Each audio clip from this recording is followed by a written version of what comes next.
Oh guys, it's only episode 2 and the season's protagonists are capitulating. What are we talking about? Yes, that's right, it's 90 Day Fiance. The Other Way, season 4, episode 2. And today we're going to have a quick chat about Jen and Rishi. And guys, I couldn't make this up. Now Jen, who seems to have some sort of a predilection for humiliation, is setting herself right up to be delivered a particularly searing blow. Why? Because it came out this week that Rishi's parents have no idea they're together, have no idea they're engaged, and have no idea that she's moving over to live with him in, well, but a few days. And if that wasn't quite enough, who's a professional TikTok loyalty tester, allegedly, decides to test Rishi on social media to see if he's a cheat with, well, interesting results. But as always, I'm going to start at the beginning. But just before I do, thank you to everyone who's subscribed to my channel. And also a massive thanks to everyone that's tipping me off about off-camera information and just your general comments. But for those of you who haven't yet joined the Ebird family, consider it. Press the big red button, mark subscribe, and make Ebird a very happy Ebird. Right, so without further ado, I give you this week's shenanigans from Jen and Rishi. So when we first meet up with Jen this week, she's sitting having dinner with her all too disapproving family. Her mum, her brother and sister-in-law. She's been living there while she's waiting to move to India and she's grown rather close with them. She says it's going to be really difficult to say goodbye. Oh, don't worry, Jen. By the end of this video it will be clear to everybody, including myself, that you'll be seeing them again in a couple of weeks. I don't think it's going to work out anymore, guys, but anyway, let's get back on it. But I've got to tell you, I kind of think her brother agrees with me. Watch his face during this clip. So this is like our last dinner together before you leave for India. I know. I'm very excited that this could potentially be like your life mate because it's a very special thing to have and you deserve that. And then I'm also sad because you're leaving. Guys, I don't know, but I've got a feeling that her brother doesn't think it's going to work. When I first looked at him, he looked like he was constipated. In a way, I do feel a little bit sorry for him because I figure he's seen it all before. And he knows that he can rest assured that from here on in, it's just going to get worse and worse and more ridiculous.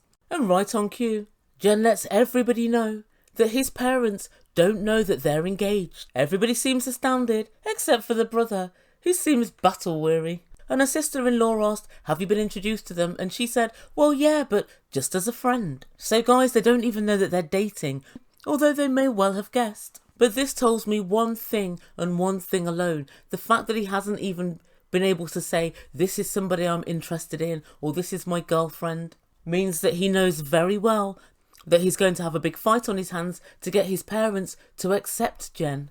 So armed with that knowledge, why is she moving country? And it would seem her sister-in-law has very similar worries. So when Rishi tells his family and if they're not okay with it, is he still going to go ahead and marry you against his family's wishes? I would like to say yes, absolutely. But culturally, I know he wants to do right by his family and he doesn't want to disappoint them. So it would be really devastating if he chose his family over me. I think we know who he's going to choose, don't we? That's why he's yet to introduce you, even as his girlfriend. But guys, I just got to thinking, and do you know who I blame for all of this? Jenny and Sumit. Bear with me. Jenny and Sumit started in such a sunken place. Started with, the worst lies any relationship could begin with. And then Jenny endured 7, 8, 9, 10 years of Sumit, the slimy little maggot's lies. Getting married to other women, divorces, parents and family absolutely hating you. She endured all of that, and finally, at the end of the day, Jenny got what she wanted. In essence, Jenny won. Jenny's very happy with Sumit. And it would also seem as if Sumit is very happy and in love with Jenny. When I was looking across the stage during the tell-all, I couldn't help but think, this is unreal. Sumit and Jenny are the most legit in-love couple on this stage. Wild, absolutely wild. So yeah, I blame those two for this shit show. Anyway, back to the story. Unsurprisingly, Jen says that she's not discussed how they're going to tell the parents or what's going to happen if the parents completely reject her. She's just going over there on a wing and a prayer. And Jen says the whole thought of it gives her anxiety.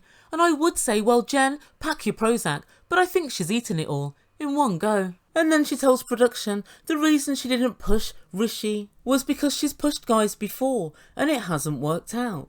What? That's like saying, once I drove a car down this street and I crashed, so I'll never drive down this street again. No, you'll just drive more carefully.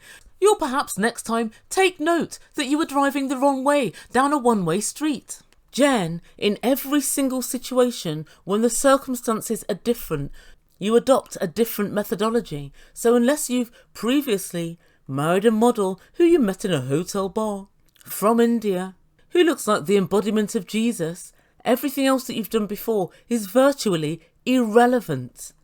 If you're moving countries, you kind of need to get some ground rules established, and you need to ensure you're not wasting your time. And more importantly, you're not wasting the Ebird's time, which I fear you are.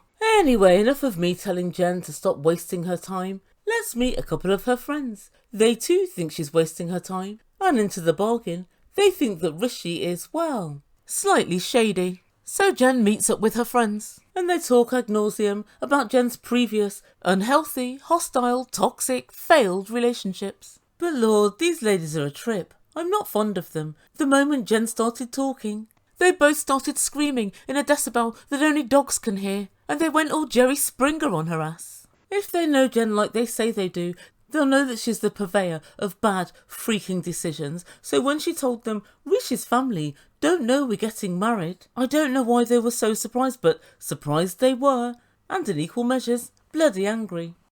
Blazing red flag. You don't care that he's not proud to introduce you? No, Maybe he he's did ashamed introduce to me. I don't want to sound rude. Your friend? As a friend, yeah. That's messed up. I would not be okay with that. You don't deserve to be hidden. You're basically his concubine in America and is his green card ticket. And I'm sorry if it sounds harsh, but I'd rather tell you now than before you go all the way out there. Oh, no, say what you really mean. So yeah, it's fair to suggest that nobody is in favour of the union between she and Rishi, if indeed there is to be one, which I doubt. Her friends decide to keep the disses moving, and they let Jen know they've been stalking Rishi on social media, and they couldn't help but notice that he has 11,000 followers, mainly women, on Instagram, and nowhere does it say that he's in a relationship with Jen. And then one of her friends said, I wonder what would happen if an attractive woman decided to hit him up on Instagram. I wonder if he'd respond. Well, first I put it to you, you need to find an attractive woman. She's clearly talking about herself. They ask Jen if they can catfish him and see how he responds. And inexplicably, Jen thinks it's a great idea. And a plan of sorts is set in motion. Now, without being rude, ladies, I just want to say one thing. I believe it makes sense to attempt to find a better looking woman or a better option than he already has in order to successfully carry out the catfish. Rishi is 32. Trying to catfish him with a 45-year-old woman, I don't know if that's a great idea. In fact, I do know it ain't. So the next time we see Jen, she's FaceTiming her friend, and her friend lets her know that she contacted Rishi. So her friend said, hi, I've been looking at your pics and I like what I see. How do you feel about me? And then Rishi said, do I know you? She said, no, but I recognise you from your pictures. What?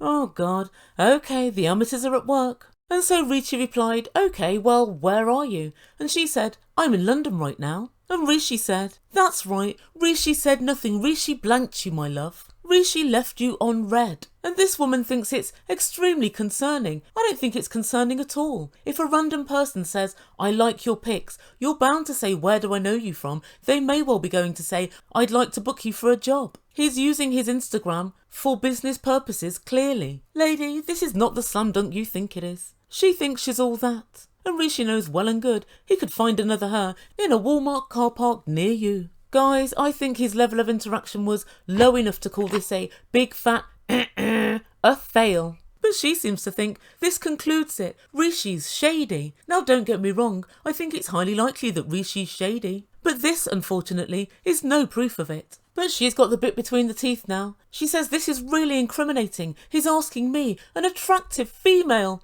who I am and where I'm from. But Jen says she doesn't think it's incriminating at all, and she followed up by saying, well, his English is not that strong. But her friend wasn't having any of it, and she said, he's as shady as fuck, this is a massive red flag, and you don't want to see it. Well, bye, I hope you have a great time in India. I'm just trying to stop you from ruining your life. And that's where we end things for this week.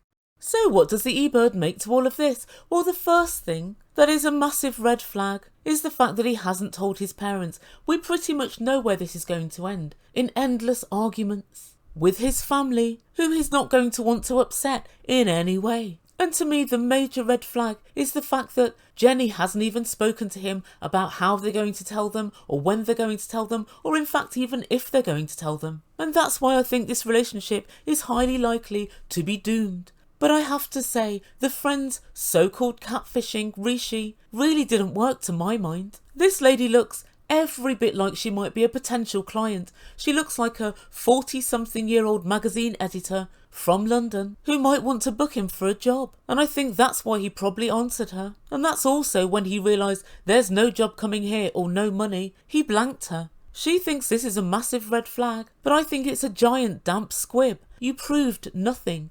All you proved is that someone who conducts business over Instagram responds to his messages, to be fair, as he should. And then finally, the fact that he has 11,000 people following him on Instagram, and they're mostly women. That's bound to happen. If you're a PT and if you're a model, you're not going to have loads of guys follow you. The more people you can collect, the better, because then when you're doing sponsored ads or marketing products, you make more money from your companies. It's a business. That's how Instagram works. It seems to me that perhaps Jen's friends are a little bit too old to understand how social media works in a business setting. I don't call these two particularly good friends. To me, a good friend would advise Jen to speak to Rishi about the whole parents issue before arriving in India. I think that would have rocked the boat far more than this so-called catfishing. Right idea, wrong implementation. So anyway guys, let me know what you think. Do you think that Rishi is guilty as charged on the catfishing issue? Or do you think it's just par for the course and normal interaction? After a couple of sentences, he gave her the big blank. I just don't think it's shady, but I'd love to know what you guys think. And do you guys think that this relationship can work? They don't seem to have dealt with any of the difficult issues. And I think, as per usual, Jen's living in La La Land and she has her fingers in her ears. And we're yet to find out if they've talked about starting a family, having kids. Does Rishi want any kids? Can Jen still have kids? We don't know. So please let me know what you think in comments down below, and I'll get on with my next video. Guys, thank you so much for listening. Please don't forget to like and subscribe and all of that good stuff, and I'll see you very soon. You've been listening to Ebird Online, and I bid you good day.